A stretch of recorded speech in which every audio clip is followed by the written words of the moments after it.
All right, Canadian history students, here is Chapter 1 of Canada at War, a graphic history of World War II. Chapter 1, Reluctant Warriors. After the First World War, Canadians did not want to become involved in a European war ever again. The loss of so many lives was still a powerful memory. Canadians were sure that they were safe from any future European war. No attacking army or bomber could cross the Atlantic Ocean. It was too big. Canadians even boasted about their security.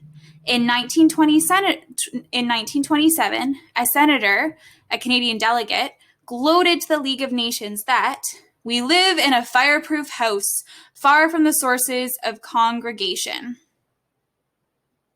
But that sense of security ended in 1929, after the stock market crash and Canada's economy suffered badly through the Depression. The unemployed looked for jobs that did not exist. Farmers on the prairies watched helplessly as dust storms blew their farms away. They had to move to cities to try and make a living. The unemployed were fed at public and private expenses in soup kitchens. The food was usually only bread and soup, but it was better than eating weeds or scratching through garbage bins. Governments did not help at first. As the Depression continued, they increased public works and welfare programs until they ran out of revenue.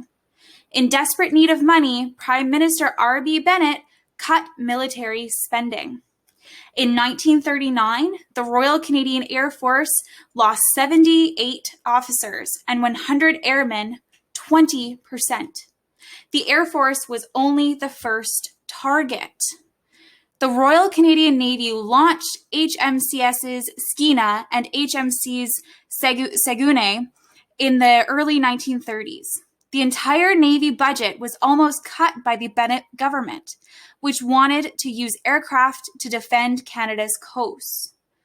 Only determined last-ditch arguments by the Commodore Walter Hose saved the Navy from being eliminated completely. This is the third time since 1918 I've had to save our Navy from massive cuts. The Depression worsened. Conditions were so bad that many could not even buy gas for their cars and hitched horses to them instead. In 1935, William Lyon Mackenzie King easily defeated Bennett to become Prime Minister by promising to do more to help Canadians. Meanwhile, world events forced the King government to take notice. In 1931, Japan invaded China. In 1933, Adolf Hitler became Chancellor of Germany. In 1934, after the death of the German president, Hitler was declared to be absolute dictator of Nazi Germany. Hitler planned to restore Germany as a world and European power. In 1935, Mussolini ordered the Italian army to invade Ethiopia. After 2 years of war, Ethiopia became part of the Italian Empire.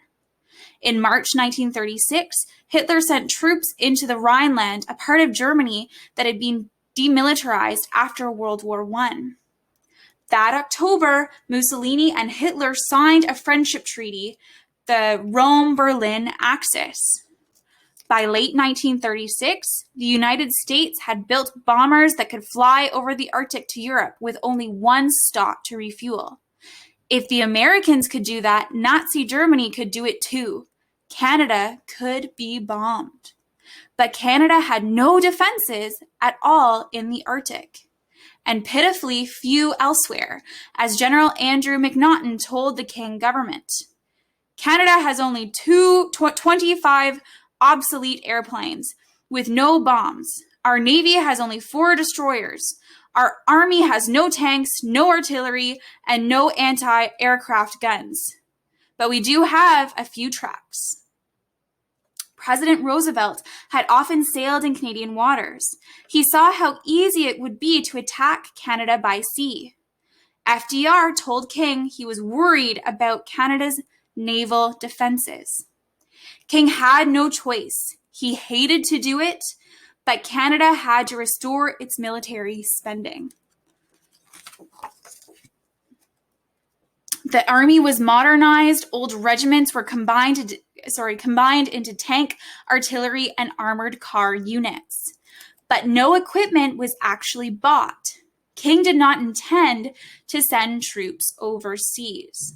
The Royal Canadian Navy ordered 2 new destroyers in 1937 and 1938, though these would take time to build. The Air Force grew significantly. By September 1939, it had 270 aircraft formed into 8 regular squadrons and 12 auxiliary squadrons. The King promised Roosevelt that Canada would ensure that our country is made as immune from attack and possible invasion as we can reasonably expected to make it. In Europe, the threat of the war was growing. In September, war nearly broke out when Hitler claimed a region belonging to Germany as its population was German. In March 1938, Adolf Hitler was saluted on the streets of Vienna after his Nazi government forced Austria to become part of Germany. At the Munich conference later that month, Britain and France gave the territory to Germany to prevent war. The Czechs had no say over what happened. In March 1939, Nazi soldiers marched on Prague and took over the rest of Czechoslovakia. Later that summer, Hitler decided to attack Poland as it separated Prussia from the rest of Germany. Britain was now in danger of being bombed if war came. King promised English Canada that Canada would be at her side. In spring 1939, King George and Queen Elizabeth were greeted warmly by Canadians, even by Montrealers anti-war mayor Camille Houde. To win Quebecers' support, King and the leading Quebec minister, Ernest Lapointe, promised that no one would be conscripted to serve in the armed forces. Quebecers had hated conscription in World War I. On September 1st, 1939, war finally broke out in Europe. Hitler ordered Nazi soldiers to attack Poland. 2 days later, Britain kept its promise to Poland and declared war on Nazi Germany. France followed. In 1914, Canada went to war when Britain did. In 1939, Canada decided itself to go to war. Canadians were willing, but it would take time for them to realize how truly unready they were and to learn once again how to fight a war and win.